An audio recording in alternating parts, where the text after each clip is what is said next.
जय हिंद दोस्तों। आप सभी लोगों को स्वागत है इस Roots Classes by Raj sir YouTube channel में। आप सभी को मैं बताना चाहता हूं कि पहले हिस्ट्री क्लास मैट्रिक के लिए पहले वीडियो बना चुके हैं। चैप्टर 1 का जो यूरोप में राष्ट्रवाद है और दूसरे चैप्टर का नाम है समाजवाद में एवं साम्यवाद, ठीक है, जो कि 2026 के लिए आप लोगों के मैट्रिक एग्जाम के लिए बहुत ही VVI रहने वाला है। अब इसे दूसरा चैप्टर से फालतू नहीं आ सकता है।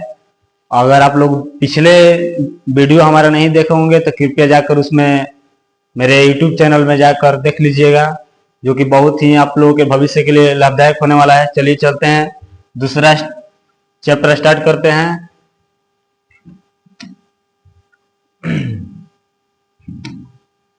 चलिए, ये है दूसरा चैप्टर का पहला क्वेश्चन कि समाजवादी भावना का उदय किस क्रांति के फलस्वरूप हुआ है। समाजवादी भावना का उदय किस क्रांति के फलस्वरूप हुआ है? तो औद्योगिक क्रांति के। किस क्रांति के फलस्वरूप हुआ है? तो औद्योगिक क्रांति के। दूसरा क्वेश्चन है आपके स्क्रीन बोर्ड पे कि किस क्रांति के फलस्वरूप पूंजीपति वर्गों द्वारा शोषण जो था चरमो उत्कर्ष पर था। किस क्रांति? तो फ्रांसीसी क्रांति। और फ्रांसीसी क्रांति के बारे में बता दिए हैं कि फ्रांसीसी क्रांति कब हुआ है।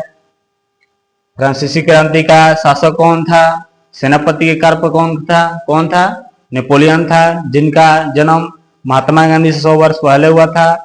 वो फ्रांस की क्रांति के समय प्रमुख एक सेनापति था, ठीक है, जो कि वो सम्राट बना था 1814 ईस्वी में।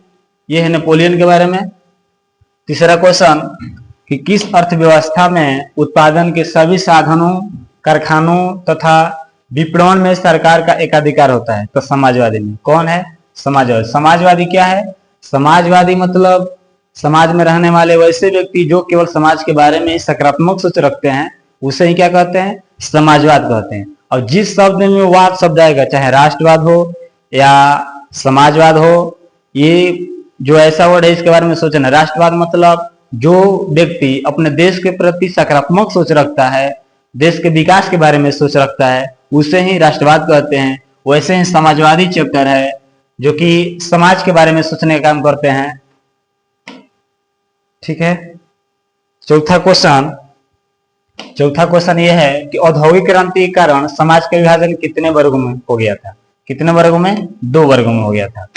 पांचवा है कि फ्रांसीसी समाजवाद के विकास का जन्मदाता किसको कहा जाता है? सेंट साइमन को कहा जाता है। ये बार बार क्वेश्चन आया हुआ है कि फ्रांसीसी समाजवाद के विकास का जन्मदाता किसको कहा जाता है? तो सेंट साइमन को कहा जाता है। अगला नेक्स्ट क्वेश्चन कि स्वपनदर्शी समाज का संस्थापक कौन थे? स्वपनदर्शी समाज के संस्थापक ओवन थे। कौन थे? ओवन थे। 7 नंबर है यूटोपियन समाजवादी कौन नहीं था? तो यूटोपियन समाजवादी देखिए, लुई वाला था, सेंट साइमन था, कार्ल मार्क्स नहीं था, बाकी रॉबर्ट ओवन था, ठीक है। 8वां नंबर कि इंग्लैंड में समाजवाद का जनक किसे माना जाता है? इंग्लैंड में समाजवाद का जनक किसको माना जाता है? किसको माना जाता है? रॉबर्ट ओवन को माना जाता है। किसको माना जाता है? रॉबर्ट ओवन को माना जाता है। ये एक क्वेश्चन दिखाई दे रहा है, ये बार बार क्वेश्चन आया हुआ है आप लोग के बिहार बोर्ड एग्जाम में, ठीक है। क्वेश्चन में देख लीजिएगा कि इंग्लैंड में समाजवाद का जनक किसे माना जाता है? किसे माना जाता है? तो रॉबर्ट ओवन को माना जाता है। रॉबर्ट ओवन को माना जाता है। अगला क्वेश्चन है कि कार्ल मार्क्स का जन्म कहाँ हुआ था? कहाँ हुआ था? तो जर्मनी में हुआ था। कहाँ हुआ था? जर्मनी में। कार्ल मार्क्स का जन्म कहाँ हुआ था? जर्मनी में हुआ था, ठीक है। अगला क्वेश्चन है कि प्रथम इंटरनेशनल की स्थापना हुई थी, किस वर्ष हुई थी? प्रथम इंटरनेशनल की स्थापना हुआ था, कहाँ हुआ था? तो लंदन में हुआ था। कहाँ हुआ था? तो लंदन में हुआ था। अगला क्वेश्चन है कि साम्यवादी घोषणा पत्र किसने प्रकाशित किया है? साम्यवादी घोषणा पत्र किसने प्रकाशित किया है? साम्यवादी घोषणा पत्र मार्क्स एवं एंगल्स ने। किसने? मार्क्स एवं एंगल्स ने। 12 नंबर क्वेश्चन, साम्यवादी घोषणा पत्र कब प्रकाशित हुआ है? तो 1883 ईस्वी में। 1883 ईस्वी में। अगला 1919 ईस्वी में तृतीय इंटरनेशनल अथवा कोमिंटर्न की स्थापना कहाँ हुआ था? कहाँ हुआ था? मॉस्को। कहाँ हुआ था? मॉस्को हुआ था। अगला क्वेश्चन 14 नंबर कि वर्ग संघर्ष का सिद्धांत की व्याख्या किसने की थी? वर्ग संघर्ष सिद्धांत की व्याख्या किसने की थी? तो कार्ल मार्क्स ने किया था। किसने किया था? कार्ल मार्क्स ने किया था। अगला क्वेश्चन, कम्युनिस्ट मैनिफेस्टो का प्रकाशन किस वर्ष हुआ है? 1848 में हुआ है। कब हुआ है? 1848 में हुआ है। 16 नंबर आपके स्क्रीन बोर्ड पे अंतर्राष्ट्रीय मजदूर दिवस किस तिथि को मनाया जाता है? जो कि बहुत ही मतलब हर एक ईयर्स में आपके बिहार बोर्ड में ये क्वेश्चन आया हुआ है। अंतर्राष्ट्रीय मजदूर दिवस किस तिथि को मनाया जाता है? तो 1 मई को मनाया जाता है। कब मनाया जाता है? 1 मई को। द्वितीय अंतर्राष्ट्रीय संघ यानी द्वितीय इंटरनेशनल कब बना था? 1989 ईस्वी में। 1989 ईस्वी में। प्रथम 17 नंबर क्वेश्चन है कि द्वितीय अंतर्राष्ट्रीय संघ यानी द्वितीय इंटरनेशनल कब बना था? कब बना था? 1889 ईस्वी में। कब बना था? 1889 ईस्वी में। 18 नंबर क्वेश्चन है कि प्रथम अंतर्राष्ट्रीय संघ, प्रथम अंतर्राष्ट्रीय संघ यानी प्रथम इंटरनेशनल कब स्थापित किया गया था? किस वर्ष किया गया था? 1864 ईस्वी में। कब किया गया था? 1864 ईस्वी में। 10 कैपिटल किसकी रचना है? 10 कैपिटल कार्ल मार्क्स और एंगल्स का है। कार्ल मार्क्स और एंगल्स का है। अगला क्वेश्चन आपको देखते हैं 20 नंबर, कम्युनिस्ट मैनिफेस्टो का लेखक किसको कहा जाता है? कम्युनिस्ट मैनिफेस्टो का लेखक किसको कहा जाता है? कार्ल मार्क्स और फ्रेडरिक एंगल्स को। किसको? कार्ल मार्क्स और फ्रेडरिक एंगल्स को। ये जो है 50 से 60 क्वेश्चन है जो कि बहुत ही मतलब रिवीजन करने के लिए बहुत ही अच्छा है। ठीक है, ये पर चैप्टर का पर डे आएगा। हर एक चैप्टर का इतिहास में स्टार्ट हो गया है। ठीक है, इतिहास के बाद इकोनॉमिक्स का स्टार्ट करेंगे, सिविक्स का स्टार्ट करेंगे, ज्योग्राफी का स्टार्ट करेंगे, यानी सोशल साइंस का जितना सब्जेक्ट है उसको हम अपने YouTube channel Roots Classes Bairaj sir के इस चैनल पर इस पूरा सब्जेक्ट का ऑब्जेक्टिव क्वेश्चन आएगा जो बहुत ही वीवीआई क्वेश्चन आएगा। ठीक है, अगला है 21 नंबर कि किसे समाजवादियों का बाइबल कहा जाता है? देखिए मोस्ट इंपोर्टेंट क्वेश्चन है कि किसे समाजवादियों का बाइबल कहा जाता है? तो 10 कैपिटल को समाजवादियों का बाइबल कहा जाता है। ठीक है, 22 नंबर कि वैज्ञानिक समाजवाद की अवधारणा का प्रतिपादन किसने किया है? कार्ल मार्क्स ने किया है। किसने किया है? कार्ल मार्क्स ने किया है। कार्ल मार्क्स का जन्म कहाँ हुआ था? जर्मनी में हुआ था। कहाँ हुआ था? जर्मनी में। 10 कैपिटल का प्रकाशन किस वर्ष किया गया है? 1867 में किया गया है। किस वर्ष किया गया है? 1867 में किया गया है। ठीक है, समाजवादियों का बाइबल किससे कहा जाता है? 10 कैपिटल को कहा जाता है। अगला क्वेश्चन देखते हैं, वार एंड पीस। बहुत बार बार क्वेश्चन आया हुआ है। वार एंड पीस किसकी रचना है? लियो टॉल्स्टॉय की रचना है। किसकी रचना है? लियो टॉल्स्टॉय की रचना है।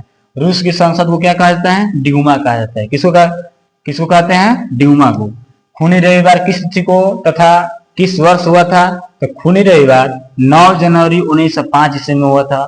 खूनी रविवार क्वेश्चन से सब्जेक्टिव भी आता है, ऑब्जेक्टिव भी आएगा। ठीक है, रास्पुटिन कौन था? एक भ्रष्ट पादरी था। रास्पुटिन कौन था? एक भ्रष्ट पादरी था।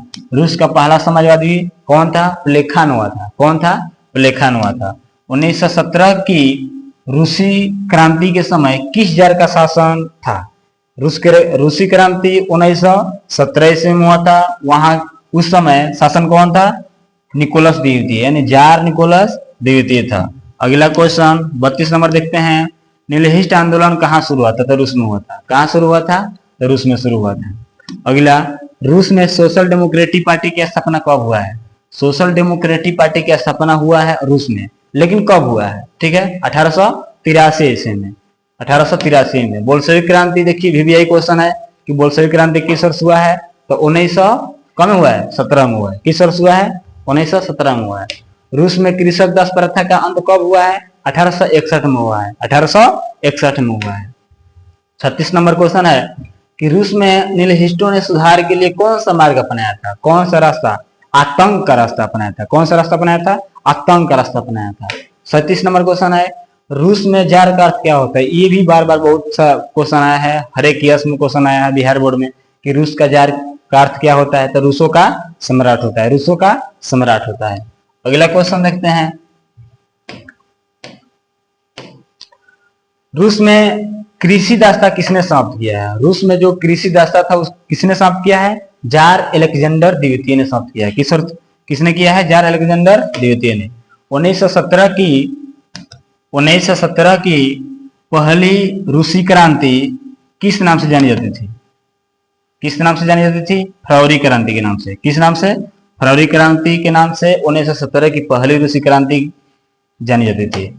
अगला है, लेनिन ने ब्रेस्ट लिटोवस्क की संधि 1918 में किस राष्ट्र के साथ किया था? तो स्टालिन के साथ किया था। किसने? स्टालिन ने। अप्रैल थीसिस किसने तैयार किया है? लेनिन ने किया। किसने? लेनिन ने। लाल सेना गठन किसने किया है? ट्राटस्की ने किया है। लाल सेना गठन बार बार पूछता है, ठीक है। लाल सेना गठन किसने किया है? ट्राटस्की ने किया है। ब्रेस्ट-लिटोवस्क की संधि किन दो देशों के बीच हुआ है?